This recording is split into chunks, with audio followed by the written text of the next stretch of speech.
Hello students, ठीक है। तो हम लोग आज नया टॉपिक देखेंगे, लिमिटिंग रिएजेंट। ठीक है, मोल एनालिसिस लास्ट लेक्चर में किया था हम लोगों ने, उसी को अगर फर्दर कंटिन्यू नया टॉपिक है लिमिटिंग रिएजेंट। ठीक है, तो लिमिटिंग रिएजेंट पढ़ने से पहले देखो, पहले एक रिएक्शन हम लोग देख लो। N2 + 3H2 gives 2NH3। अगर मान लो इसके T = 0 पे मैंने कितने मोल ले रखे हैं, इसके 1, इसके 5। ठीक है, या सबसे पहले T = 0 पे इसका 1 है, इसका 3 है, तो हमें पता है कि 1 mole of N2 reacts with 3 mole of H2 to give 2 mole of ammonia. तो T = T पे ये 0 हो जाएगा, 1 मोल रिएक्ट कर गया, और इसके 1 मोल के साथ इसके 3 मोल्स रिएक्ट कर जाएंगे, तो ये भी 0 हो जाएगा। ये कितना प्रोड्यूस हो जाएगा? 2 मोल। ये केस 1 जो अभी हम लोगों ने पढ़ा। अब एक केस 2 लो। T = 0 पे इसका 1 मोल दे रखा है, इसके 5 मोल दे रखे हैं। अब अगर बताओ, जब 1 मोल ऑफ N2 रिएक्ट कर रहा है, तो इसके साथ हाइड्रोजन के कितने मोल्स रिएक्ट कर रहे हैं? 3। तो जब ये 1 मोल रिएक्ट किया, तो ये सिर्फ कितना रिएक्ट करेगा? 3 मोल्स। अब ये बचे हुए जो 2 मोल्स हैं, इनके बारे में बात करते हैं। क्या ये 2 मोल्स रिएक्ट करेंगे? तो ध्यान दो, हाइड्रोजन खुद के साथ रिएक्ट नहीं कर रहा है। हाइड्रोजन किसके साथ रिएक्ट कर रहा है? नाइट्रोजन के साथ। अब अगर नाइट्रोजन खत्म हो रखा है, तो ये 2 मोल्स किसी के साथ भी रिएक्ट नहीं करेंगे, ये बच जाएंगे। समझ में आया कि नहीं आया? केस 2 में हमने क्या लिया था? इसका 1 मोल, इसका 5 मोल। जब ये 1 मोल रिएक्ट किया, तो ये 3 मोल रिएक्ट किया। 3 मोल रिएक्ट किया, तो 5 में से 3 गए, कितने बचे? 2। अब ये बचे हुए 2 मोल क्या रिएक्ट करेंगे? नहीं, क्योंकि हाइड्रोजन खुद के साथ नहीं, किसके साथ रिएक्ट कर रहा था? नाइट्रोजन। और नाइट्रोजन अगर खत्म हो गया, तो ये बचे हुए 2 मोल रिएक्ट नहीं करेंगे। ठीक है, सिमिलरली केस 3 ले। T = 0 पे मैंने इसका 2 मोल ले लिया, इसका 3 मोल ले लिया। हमें पता है कि 3 मोल हाइड्रोजन के साथ 1 मोल नाइट्रोजन रिएक्ट करता है। क्लियर है कि नहीं क्लियर है? तो जब ये 3 मोल रिएक्ट कर जाएंगे, तो ये सिर्फ कितना रिएक्ट करेगा? 1 मोल। बचेगा कितना? 1। क्या ये बचा हुआ 1 मोल रिएक्ट करेगा? नहीं। फिर से वही बात, नाइट्रोजन खुद के साथ रिएक्ट नहीं कर रहा है। किसके साथ रिएक्ट कर रहा था? हाइड्रोजन के साथ। अब हाइड्रोजन अगर खत्म हो रखा है, तो ये बचा हुआ 1 मोल रिएक्ट नहीं करेगा। ठीक है, तो यहां से लिमिटिंग रिएजेंट क्या आता है, मैं डिफाइन कर रहा हूं। Limiting reagent is the reagent which is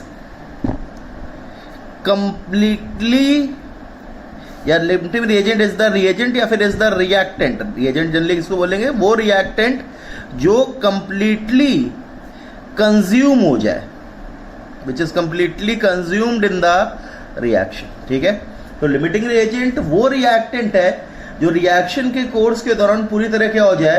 consume. तो जैसे इस केस में ध्यान दो, ये दोनों लिमिट पूरी तरह कंज्यूम हो गए, तो दोनों लिमिटिंग हो जाएंगे। केस 2 में ध्यान दो, H2 पूरी तरह कंज्यूम नहीं हो रहा है। पूरी तरह कंज्यूम कौन हो रहा है? नाइट्रोजन। तो नाइट्रोजन तुम्हारा क्या हो जाएगा? ठीक है, आया समझ में? Limiting reagent. केस 3 में अगर बोला जाए, तो इसमें नाइट्रोजन बच जा रहा है। कौन सा कंज्यूम हो रहा है पूरी तरह? हाइड्रोजन। तो हाइड्रोजन क्या हो जाएगा? Limiting reagent. ठीक है, आया समझ में? तो लिमिटिंग रिएजेंट कौन सा रिएजेंट है? वो जो पूरी तरह क्या हो जाए? कंज्यूम हो जाए।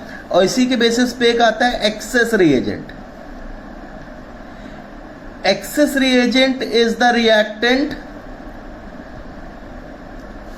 which is left in the reaction। ठीक है, जो रिएक्शन के कोर्स के दौरान बच जाए, उसको हम लोग क्या बोलेंगे? Access reagent. जैसे इस केस में एक्सेस रिएजेंट कौन सा आएगा? हाइड्रोजन। और इस केस में एक्सेस रिएजेंट कौन सा आएगा? नाइट्रोजन। समझ में आया? ठीक है, क्लियर है कि नहीं क्लियर है? लिमिटिंग रिएजेंट वो रिएक्टेंट जो रिएक्शन के कोर्स के दौरान पूरी तरह खत्म हो जाए। एक्सेस रिएजेंट वो रिएक्टेंट जो रिएक्शन के कोर्स के दौरान बच जाए, इसको हम लोग क्या बोलेंगे? Access reagent. क्लियर है? ठीक है, अब एक चीज ध्यान दो, इस केस में दोनों खत्म हो जा रहे थे, तो हमने ये मोल्स ऑफ अमोनिया 2 निकाला। इस वाले केस में अगर मैं बोलूं, सेकेंड वाले केस में N2 + 3H2 gives 2NH3, इसमें मोल्स ऑफ अमोनिया कितने बताओगे? देखो, अगर मैं नाइट्रोजन के रिस्पेक्ट में निकालूं तो 1 मोल से 2 मोल, हाइड्रोजन के रिस्पेक्ट से बोलूंगा 3 मोल से 2 मोल, तो 5 मोल से कितने हो जाएंगे 2/3 इंटू 5, मतलब कितना आ जाएगा 10/3। अनइक्वल आ रहे हैं, इससे 2 आ रहे हैं, इससे 10/3 आ रहा है, तो कौन सा सही आंसर होगा? तो हमेशा ध्यान रखो जो रिएक्शन पैरामीटर्स हैं, और जैसे कि तुम्हारा number of moles of products, तुम्हारा वॉल्यूम ऑफ प्रोडक्ट्स, या कोई भी पैरामीटर जो है is governed bye limiting reagent, ठीक है। जितने भी तुम रिएक्शन पैरामीटर्स जैसे moles of products, volumes of product, mass of product, ठीक है, या कोई भी तुम्हारा पैरामीटर जो गवर्न होगा वो किससे गवर्न होगा? लिमिटिंग रिएजेंट से। जैसे इस केस में लिमिटिंग रिएजेंट कौन था? नाइट्रोजन। तो अगर मुझे मोल्स ऑफ अमोनिया बताने तो मैं क्या बोलूंगा? 1 मोल से 2 मोल फॉर्म हो रहा है, तो इसका आंसर क्या आएगा? 2। इस केस में लिमिटिंग रिएजेंट कौन था? हाइड्रोजन। तो अब मुझे मोल्स बताने, तो 3 मोल से कितना मोल फॉर्म होगा? ठीक है, समझ में आया? क्या क्या चीजें पढ़ी? लिमिटिंग रिएजेंट कौन सा है? वो रिएजेंट जो पूरी तरह खत्म हो जाए। एक्सेस रिएजेंट कौन सा है? वो रिएजेंट जो बच जाए। जितने भी रिएक्शन को तुम गवर्न करोगे या जितने भी तुम कैलकुलेशंस निकालोगे वो किसके रिस्पेक्ट में निकालोगे? Limiting reagent. क्लियर है कि नहीं क्लियर है? ठीक है, तो अब इसको फर्दर पढ़ाते हैं। नेक्स्ट देखते हैं how to find limiting reagent. तो लेट मान लो एक रिएक्शन मैंने मान ली AA plus BB gives products, ठीक है। साथ में एग्जाम्पल भी लेते चलेंगे, यहाँ मैं एग्जाम्पल लिख दे रहा हूं। लेट मान लो तुम्हारा A वाला N2 plus 3H2 gives 2NH3, ठीक है। T इज इक्वल्स टू 0 पे, अब ये ध्यान रखो T is equals to 0, T is equals to T तुम लोग भी बनाओगे।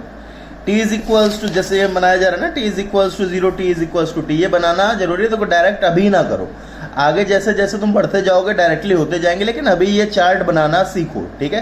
ये बहुत ही ज्यादा हेल्पफुल होता है, ठीक है। तो देखो T इज इक्वल्स टू 0 पे लेट मान लो इसके कितने मोल्स है? N1, इसके कितने N2। एग्जाम्पल मैंने T इज इक्वल्स टू 0 पे इसके 1 ले लिए, इसके 5 ले लिए, ठीक है। तो तुम्हारा स्टेप 1 क्या है? Find ratio number of moles divided by balancing factor, या फिर अगर गैसेस के रिस्पेक्ट में PT कांस्टेंट तो volume of gases divided by balancing factor, या फिर अगर वॉल्यूम टेम्परेचर कांस्टेंट तो pressure of gases divided by balancing factor. हमने पिछली क्लास में पढ़ा है मोल मोल एनालिसिस हम लोग किस में लगा सकते हैं? मोल्स में, वॉल्यूम में, गैसेस के लिए मोल्स में, वॉल्यूम में और प्रेशर में, ठीक है।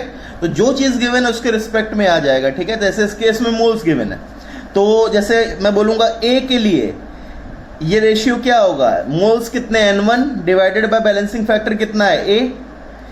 B के लिए मोल्स कितने? N2 बैलेंसिंग फैक्टर कितना है? B। क्लियर है? एग्जाम्पल में देखो, नाइट्रोजन के लिए मोल्स कितने? 1 डिवाइडेड बाय बैलेंसिंग फैक्टर कितना है? 1। हाइड्रोजन के लिए मोल्स कितने? 5 डिवाइडेड बाय बैलेंसिंग फैक्टर कितना है? 3, ठीक है। तो फर्स्ट स्टेप तुम्हें निकालना है ratio number of moles divided by balancing factor. Second step में तुम्हें क्या करना है? इन रेशियोज को कंपेयर करना है। Compare the ratio for different reactants, the reactant for which the ratio is least becomes limiting reagent. अब तुम्हें इन दो रेशियो कंपेयर करना है। अगर N1/A is less than N2/B, अगर तुम्हें A का रेशियो B से कम आए then A is LR, while if N2/B is less than N1/A then B is LR, limiting reagent, ठीक है। तो सेकेंड स्टेप में जो रेशियो निकाला फर्स्ट स्टेप में उसको कंपेयर करो, जिस रिएक्टेंट के लिए रेशियो सबसे कम आए that will become limiting reagent, ठीक है। आया समझ में? तो जैसे एग्जांपल में देखो N2 के लिए रेशियो कितना आ रहा है? 1। H2 के लिए रेशियो कितना आ रहा है? 5/3। कौन सा कम है? 1। ये तो 5/3 तुम्हारा कितना आएगा? 1.66 समथिंग। तो रेशियो कम किस में आ रहा है? N2 में। तो इस केस में तुम्हारा लिमिटिंग रिएजेंट कौन होगा? समझ में आया? क्लियर है कि नहीं क्लियर है? ठीक है, आया समझ में? ठीक है, ये स्टेप्स थे तुम्हारे लिमिटिंग रिएजेंट फाइंड करने के। अब देखो इसको क्वेश्चंस में कैसे अप्लाई करना है, ठीक है। फर्स्ट क्वेश्चन बता रहा हूँ, बहुत आसान है। एक क्वेश्चन देखो, बाकी तुम क्वेश्चंस खुद से करोगे, ठीक है। तुम्हें गिवन है इन the reaction N2 + 3H2 gives 2NH3, 2 moles of N2 and 5 moles of H2 are taken। सबसे पहले देखो ये चार्ट बनाना सीखो। N2 + 3H2 gives 2NH3। सबसे पहले चेक करो रिएक्शन बैलेंस है कि नहीं है। बैलेंस है, अगर नहीं है तो बैलेंस करोगे, क्योंकि mole concept can only be applied on balanced chemical equation. फिर T इज इक्वल्स टू 0 लिखो, ये अभी के लिए खुद से देखो, तुम भी करो, ठीक है। T इज इक्वल्स टू 0 मतलब स्टार्टिंग ऑफ रिएक्शन। तो स्टार्टिंग ऑफ रिएक्शन में इसके 2 दे रखे हैं, इसके 5 दे रखे हैं। समझ में आया? मोल्स के बिना डायरेक्ट। अब second step, first step chart बनाया, second step find limiting reagent. Second step में क्या फाइंड करोगे? Limiting reagent. तो अलग से फाइंड करो, यहाँ ना, ठीक है, यहाँ ना करना, अलग से फाइंड किया यहाँ, जैसे मैंने साइड में जाके लिमिटिंग रिएजेंट फाइंड करने के लिए N2 के लिए तुमने रेशियो निकाला कितना? 2/1। H2 के लिए रेशियो निकाला 5/3, ठीक है, number of moles divided by balancing factor. ये 2 आ रहा है, ये कितना आ रहा है? 1.66। कौन सा कम है? H2 कम है, तो H2 क्या बन गया? Limiting reagent. क्लियर है कि नहीं क्लियर है? समझ में आया? फर्स्ट स्टेप ये लिखा, सेकंड स्टेप लिमिटिंग रिएजेंट निकालोगे, लेकिन अलग से जाके साइड में, ठीक है। अब T is equals to T लिखना है। T is equals to T मतलब कंप्लीशन, ठीक है। तो T is equals to T लिखने के लिए तुम क्या करोगे?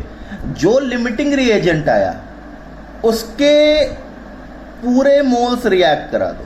तो इसके 5 मोल्स थे, 5 के 5 रिएक्ट कर गया, कितने बचे? 0, ठीक है।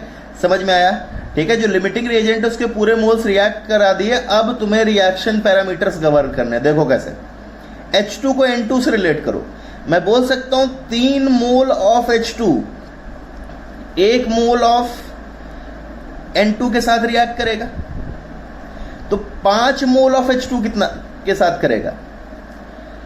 1/3 इंटू 5। समझ में आया कि नहीं आया? क्लियर है कि नहीं clear? 3 mole of H2 1 mole of N2 के साथ रिएक्ट कर रहा है, तो 5 मोल H2 कितने के साथ रिएक्ट करेगा? 5/3 मोल्स ऑफ N2।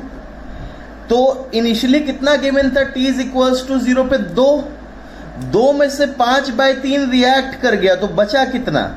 2 - 5/3 मतलब 1/3। समझ में आया कि नहीं आया? हमें रिएक्शन किसके पहले, सबसे पहले क्या किया? लिमिटिंग रिएजेंट के 0 कर दिए। अब लिमिटिंग रिएजेंट से पूरे रिएक्शन पैरामीटर्स देखने हैं, तो सबसे पहले N2 और H2 के बीच में देखा, 3 मोल H2 1 मोल ऑफ N2 के साथ, तो 5 मोल ऑफ H2 कितने के साथ? 5/3। क्लियर है कि नहीं क्लियर? मैथमेटिकल से भी कर सकते हो। देखो, number of moles of N2 reacted by 1 is equals to number of moles of H2 reacted by 3। हमें पता है number of moles of H2 reacted कितने? 5/3। तो number of moles of N2 reacted कितने आ जाएंगे?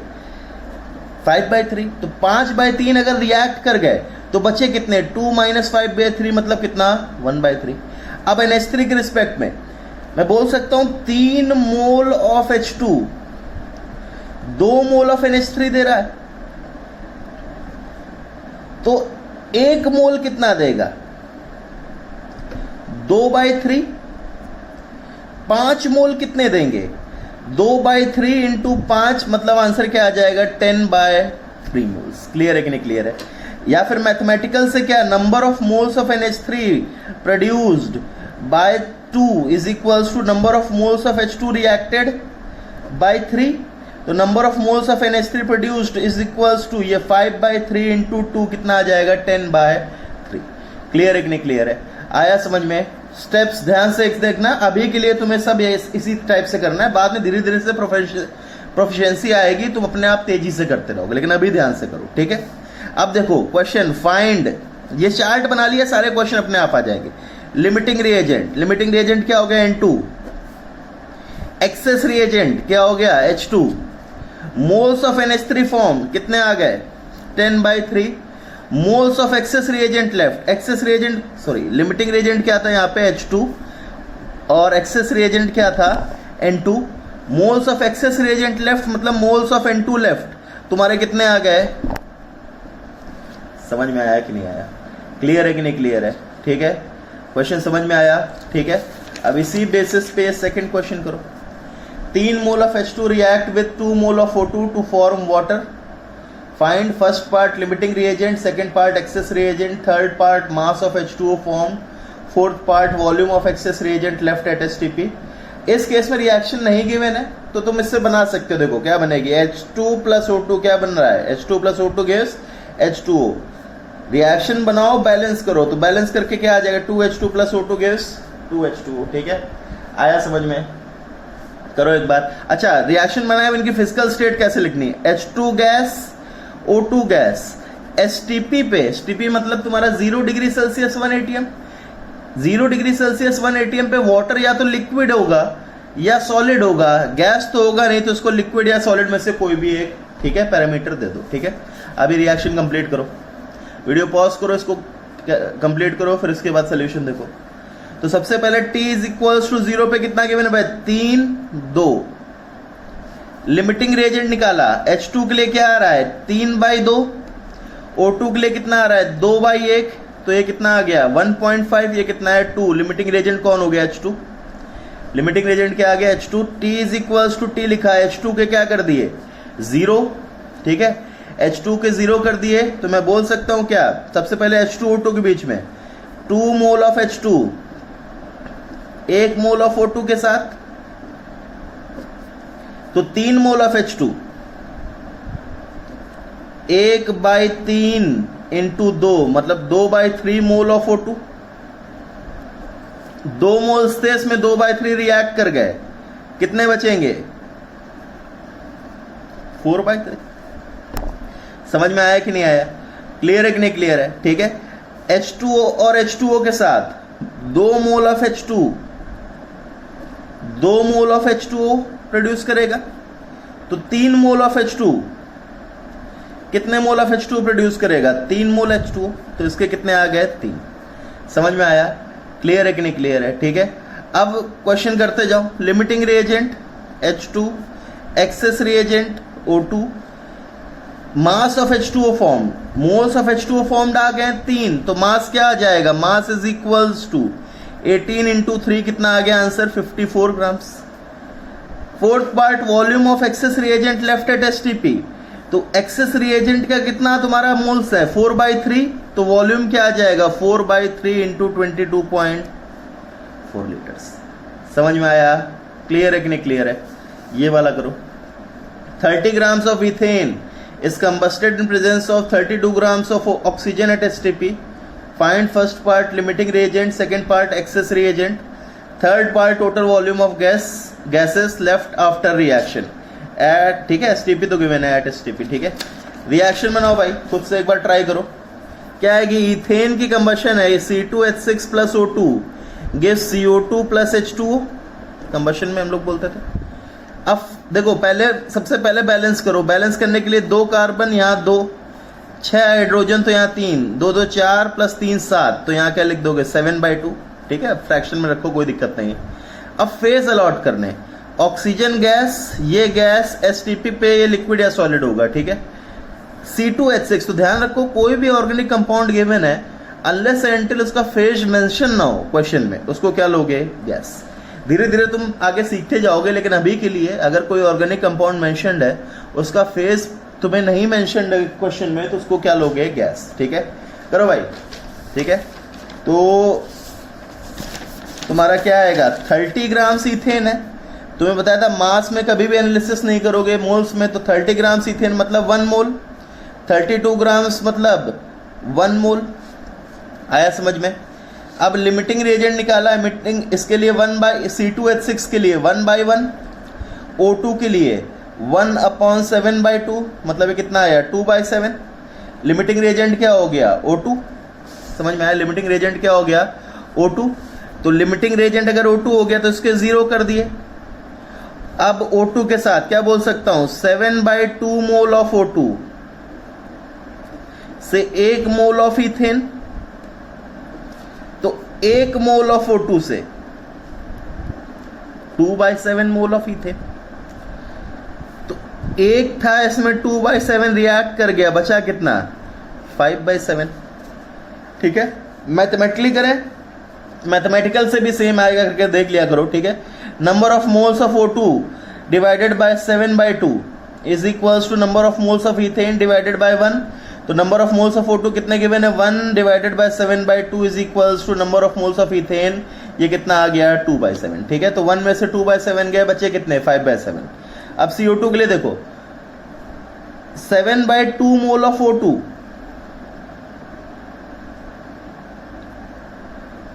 2 मोल ऑफ CO2, तो 1 मोल of O2 2 into 2/7, मतलब ये कितना आ गया 4/7। H2O के लिए कर लो, H2O के लिए मैं यहां कर दे रहा हूं, चलो H2O के लिए मैथमेटिकल से कर दे रहा हूं, ठीक है।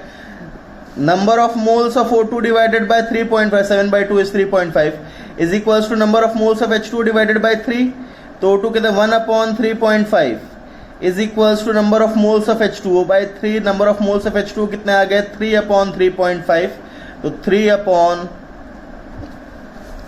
समझ में आया, क्लियर है कि नहीं क्लियर है, ठीक है। तुमसे बोला गया, अब धीरे धीरे इसके वो देखते जाओ पार्ट्स क्या आते हैं। पहला पार्ट आ गया लिमिटिंग रिएजेंट। लिमिटिंग रिएजेंट क्या है भाई O2, excess reagent ethane, total volume of gases left at STP. ये थोड़ा ठीक है अलग से। अब देखो तुम्हें ये नहीं पूछा किसी इंडिविजुअल कंपोनेंट का कितना गैस है, तुम्हें क्या बोला गया रिएक्शन कंप्लीट होने के बाद तुम्हारे जो गैसेस है उनका टोटल वॉल्यूम। तो पहली बात गैसेस कौन कौन सी थी, C2H6 था, O2 था, CO2 था, ये तो था नहीं, H2O वाज नॉट गैस। तो टोटल वॉल्यूम ऑफ गैसेस निकालने के लिए मुझे इन तीनों का गैसेस का वॉल्यूम लेना पड़ेगा। तो मैं बोल सकता हूं total volume of gases is equals to volume of C2H6 plus volume of O2 plus volume of CO2। तो वॉल्यूम ऑफ C2H6 निकालोगे तो C2H6 का वॉल्यूम क्या होगा 5/7 इंटू 22.4। O2 तो बचा नहीं तो O2 0 हो गया, प्लस 4/7 इंटू, समझ में आया कि नहीं आया, क्लियर है, दिस मच लीटर्स। क्लियर है सबको, ठीक है, ठीक है। नेक्स्ट क्वेश्चन, तो क्वेश्चन करते जाओ भाई, बहुत इंपॉर्टेंट है, धीरे धीरे तुम्हारे बेसिक्स बिल्ड हो जाएंगे इससे। Equal weights of H2 and O2 combined together to form H2O. Find first part limiting reagent, second part excess reagent, third part percentage of excess reagent left. Reaction बनाओ पहले खुद से, फिर उसके बाद करना शुरू करो, वीडियो पॉज करो, फिर उसके बाद हम लोग देखेंगे। तो तुम्हारी रिएक्शन क्या बनेगी, H2 plus O2 gives H2O, balance करो 2H2O, क्लियर है कि नहीं क्लियर है। T इज इक्वल्स टू 0 पे क्या गिवन है, इक्वल वेट है तो इसका मान लिया W, इसका मान लिया W, तो इसके कितने हो जाएंगे W/2, इसका कितना हो जाएगा W/32 मोल्स। समझ में आया। लिमिटिंग रिएजेंट निकाला तो H2 के लिए क्या आएगा W/2 डिवाइडेड बाय 2 मतलब W/4। O2 के लिए कितना आएगा W/32 डिवाइडेड बाय 1 मतलब W/32। कौन सा कम आ रहा है W/32 मतलब लिमिटिंग रिएजेंट कौन हो गया O2, तो T is equals to T पे इसका 0 कर दिया, ठीक है। अब H2 का निकालना है, मैं मैथमेटिकल करता जा रहा हूं इस क्वेश्चन में। मैथमेटिकल बताओ भाई, number of moles of O2 reacted by 1 is equals to number of moles of H2 reacted by 2, तो ये कितना आ रहा है W/32 into 2 is equals to number of moles of H2 reacted, तो W/16 आया। तो W/2 में से W/16 रिएक्ट कर गया तो बचा कितना 16, ये कितना आएगा 8 मतलब 7 W/16। समझ में आया कि नहीं आया, क्लियर है कि नहीं क्लियर है। नेक्स्ट नेक्स्ट क्या है H2O का, तो मैं बोल सकता हूं number of moles of O2 upon 1 is equals to number of moles of H2 divided by 2, तो ये कितना है तुम्हारा W/32 इज इक्वल्स टू कितना number of moles of H2O divided by 2, तो ये कितना आ जाएगा W/16। समझ में आया कि नहीं आया, क्लियर है। अब लिमिटिंग रिएजेंट कौन O2, एक्सेस रिएजेंट कौन H2, ठीक है। Percentage of excess reagent left, percentage of excess reagent left का अगर मुझे फॉर्मूला बनाना है तो मैं क्या बनाऊंगा, देखो percentage of excess reagent left, इसका क्या होगा एक्सेस रिएजेंट लेफ्ट जितना बचा अपॉन एक्सेस रिएजेंट इनिशियल जितना था टोटल इनटू 100। तो एक्सेस रिएजेंट बचा कितना है 7W/16 अपॉन इनिशियल में मैंने कितना लिया था W/2 इंटू 100, तो क्या आ जाएगा देखो 7/8 इंटू 100%। क्लियर है कि नहीं क्लियर है, समझ में आया? ठीक है, ये एक लास्ट क्वेश्चन तुम्हारा है, इसको करो। 27 grams of aluminium is heated with 49 ml of H2SO4, specific gravity कितनी given है 2, reaction Al plus H2SO4 gives Al2SO4 whole thrice plus H2, find first part volume of H2 gas evolved at STP, second part mass of excess reagent left। करो एक बार, ठीक है, इस reaction को करो, ठीक है, वीडियो पॉज करो और उसके बाद सोल्यूशन देखो। तो तुम्हारी ये रिएक्शन है, सबसे पहले चेक करना है बैलेंस है कि नहीं है। तो ये सॉलिड था, ये लिक्विड, ये सॉलिड, ये गैस, नहीं बैलेंस है तो बैलेंस करो, ये 2 आ जाएगा, 2 आ गया तो हाइड्रोजन कितना है 2, सल्फर, तो सॉरी इसको एक काम करो, सल्फेट 3 है तो इसको मैं क्या बोल सकता हूँ 3/2, ठीक है, आया समझ में? 3/2 नहीं, सल्फेट 3 है तो 3 और 3 दूनी 6, तो ये क्या आ जाएगा 3, ठीक है। देखो बैलेंस है 2Al 3 सल्फेट और 6 हाइड्रोजन, ठीक है, बैलेंस है। अब T इज इक्वल्स टू 0 पे इसका कितना गिवन है 1 मोल, इसका कितना गिवन है 49 डिवाइडेड बाय 22,400, देखो 49 ml है और 49 ml है तो वॉल्यूम को मास में कन्वर्ट करने के लिए क्या करते हो, डिवाइडेड बाय, नहीं भाई, क्योंकि ये किसके लिए होता है, गैसेस के लिए। H2SO4 क्या गिवन है, लिक्विड, इसको डिवाइडेड बाय 22,400 नहीं कर दोगे, समझ में आया? तो कैसे निकाला जाए, स्पेसिफिक ग्रेविटी 2 है, तो स्पेसिफिक ग्रेविटी अगर 2 है तो मैं बोल सकता हूँ डेंसिटी 2 grams per ml होगी, because specific gravity is what, density of substance upon density of water at 4 degree Celsius, मतलब 1 gram per ml। तो स्पेसिफिक ग्रेविटी 2 है, इसको 2 रखोगे तो डेंसिटी ऑफ सब्सटेंस कितना आएगा 2 grams per ml, और डेंसिटी अगर 2 grams per ml है, this is equals to mass upon volume, तो मास कितना आ जाएगा 98 grams। समझ में आया कि नहीं आया? 98 grams मतलब 98 डिवाइडेड बाय 98 कितना आ गया 1 मोल। समझ में आया? इसको 49 डिवाइडेड बाय 22,400 नहीं करोगे because it is not a gas, इस पे वाला एवोगाड्रोस लॉ एप्लीकेबल नहीं है, क्लियर है? तो अब लिमिटिंग रिएजेंट Al के लिए 1/2, H2SO4 के लिए 1/3, कौन हो गया, H2SO4 लिमिटिंग रिएजेंट है, तो H2SO4 लिमिटिंग रिएजेंट है, उसके 0 कर दिए। अब बताओ 3 मोल ऑफ H2SO4 के साथ 2 मोल Al, ठीक है, 3 मोल के साथ 2 मोल Al रिएक्ट कर रहा है, तो 1 मोल के साथ 2/3, तो 1 में से 2/3 रिएक्ट कर गया, बचा कितना 1/3। Al2SO4 होल थ्राइस का देखो 3 मोल से H2SO4 से 1 मोल बन रहा है, तो 1 मोल से कितना बनेगा 1/3। H2 का देखो 3 मोल से 3 मोल H2, तो 1 मोल से कितना बनेगा 1 मोल H2, तो इसका कितना आ गया 1। अब देखते जाओ, सबसे पहले volume of H2 gas evolved at STP, कितना मोल इवॉल्व हुआ 1, तो वॉल्यूम कितना हो जाएगा 22.4 litres. Mass of excess reagent left, moles of excess reagent कितने बचे 1/3, तो मास क्या आ जाएगा 1/3 इंटू 27 मतलब 9 ग्राम्स। समझ में आया? ठीक है, इस लेक्चर को करो और ये क्वेश्चंस ट्राई करो, ठीक है। तुम्हें असाइनमेंट में कुछ क्वेश्चंस दिए जाएंगे, जरूर से जरूर ट्राई करो, ठीक है। Thank you.